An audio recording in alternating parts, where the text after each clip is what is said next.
Sampurasun. Alhamdulillah. Assalamualaikum warahmatullahi wabarakatuh.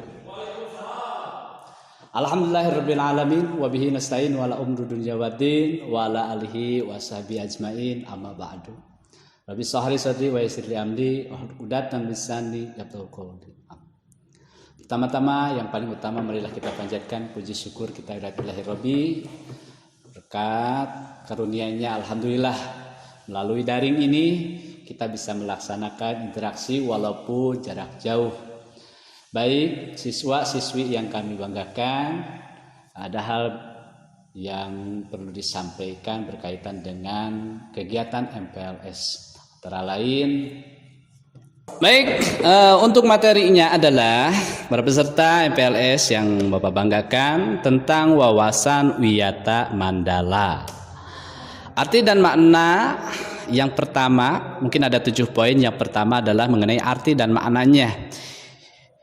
Arti dan makna, wawasan. Lalu apa yang disebut dengan wawasan? Adalah suatu pandangan atau sikap yang mendalam terhadap suatu hakikat. Lalu ada yang keduanya wiyata. Apa wiyata itu? Wiyata sama dengan pendidikan. Sedangkan mandala, tempat atau lingkungan wiyata, mandala adalah sikap menghargai dan tanggung jawab terhadap lingkungan sekolah. Jadi mandala di sini adalah tempat suatu lingkungan yang mana saling mempunyai sikap sebagai menghargai dan bertanggung jawab terhadap lingkungan sekolah itu sendiri.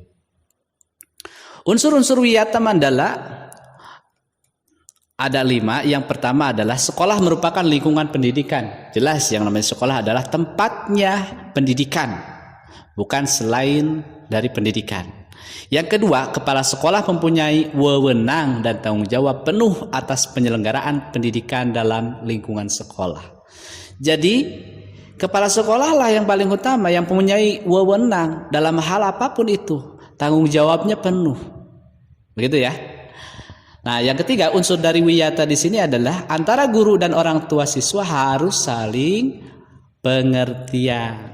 Kenapa? Ya jelas, ada komunikasi, tidak boleh miskomunikasi antara siswa dengan sekolah dengan orang tuanya. Jadi harus ada hubungan yang serasi. Yang keempat, warga sekolah di dalam maupun di luar sekolah harus menjunjung tinggi martabat dan citra guru. Jadi nggak ada istilahnya, ketika di luar sekolah, dia ada guru tidak menghargai gitu kan? Artinya harus bagaimana cara kita menjunjung tinggi guru tersebut. Yang kelima, sekolah harus bertumpu pada masyarakat. Ya, jadi mendukung antara warganya. Baik, poin B-nya adalah berkaitan dengan sekolah dan fungsinya. Sekolah merupakan tempat penyelenggaraan pelaksanaan belajar mengajar, menanamkan dan mengembangkan berbagai nilai, ilmu pengetahuan, teknologi, keterampilan, ataupun yang lainnya. Sekolah merupakan lembaga pendidikan formal, tempat berlangsungnya pelaksanaan belajar mengajar untuk membina dan mengembangkan apa saja.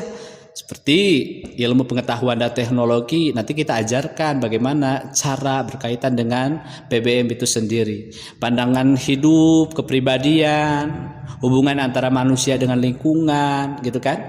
Dan kemampuan berkarya. Yang ketiga, ciri-ciri sekolah sebagai masyarakat belajar. Apa saja ciri-ciri sekolah? Yang pertama adalah ada guru dan siswa, jelas. Namanya di dalam pendidikan harus adanya guru dan siswa. Kebayang hanya ada gurunya saja, siswanya nggak ada. Tapi era globalisasi sekarang, alhamdulillah berkaitan dengan dampaknya virus corona COVID-19 ini, kita belajar daring. Belajar dari rumah bukan berarti memindahkan sekolah ke rumah. Tidak. Tapi tetap dimanapun, kapanpun, belajar. Yang kedua adalah tercapainya masyarakat yang sadar, mau belajar dan bekerja sekeras. Yuk kita bekerja keras. Yang ketiga, terbentuk manusia Indonesia yang seutuhnya. Bagaimana membentuk manusia Indonesia yang seutuhnya? Nanti ada pembelajaran PKN, begitu kan? Baik. Poin selanjutnya adalah prinsip sekolah.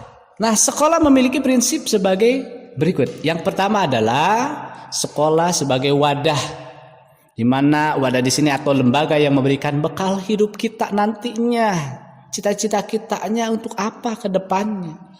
Yang kedua, sekolah sebagai institusi, tempat peserta didik belajar di bawah bimbingan pendidik.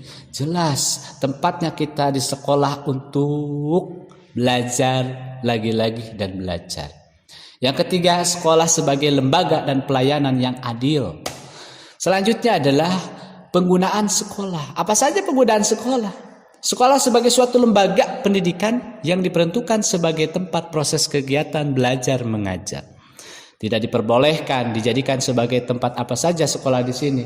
Satu, ajang promosi itu nggak boleh. Penjualan produk-produk perniagaan bukan tempatnya kalau di instansi sekolah. Yang kedua adalah sekolah merupakan lingkungan bebas rokok bagi semua pihak. Nah, bagi siswa jangan macam-macam kalian merokok. Pak, bagaimana dengan gurunya? Banyak yang merokok, gitu kan? Wah, maka yuk kita sama-sama antara guru dengan siswanya. Yang selanjutnya adalah propaganda politik, kampanye itu tidak boleh juga. Syuting film atau sinetron tanpa seizin pemerintah daerah, kebayang kita syuting film di sini ya. Kecuali gitu kan ada pembelajarannya. Alhamdulillah di sini ada jurusan yang namanya TKJ gitu kan. Nanti ada media pembelajarannya. Selanjutnya mekanisme dalam pelaksanaan Wiyata Mandala apa saja? Yang pertama adalah tahap preventif. Bagaimana upaya untuk meniadakan peluang-peluang yang dapat memungkinkan terjadinya kasus-kasus negatif di sekolah. Yuk, mulai dari memelihara sekolah, lingkungan sekolah, menciptakan kebersihan, ketertiban. Kenapa? Agar kita sebagai selaku siswa merasa nyaman, menyenangkan, dan tidak ada tempat tertentu yang dijadikan siswa untuk hal-hal negatif. Tetap fokus. Yang kedua adalah tahap represif. Bagaimana upaya untuk menindak siswa yang telah melanggar peraturan-peraturan tata tertib sekolah.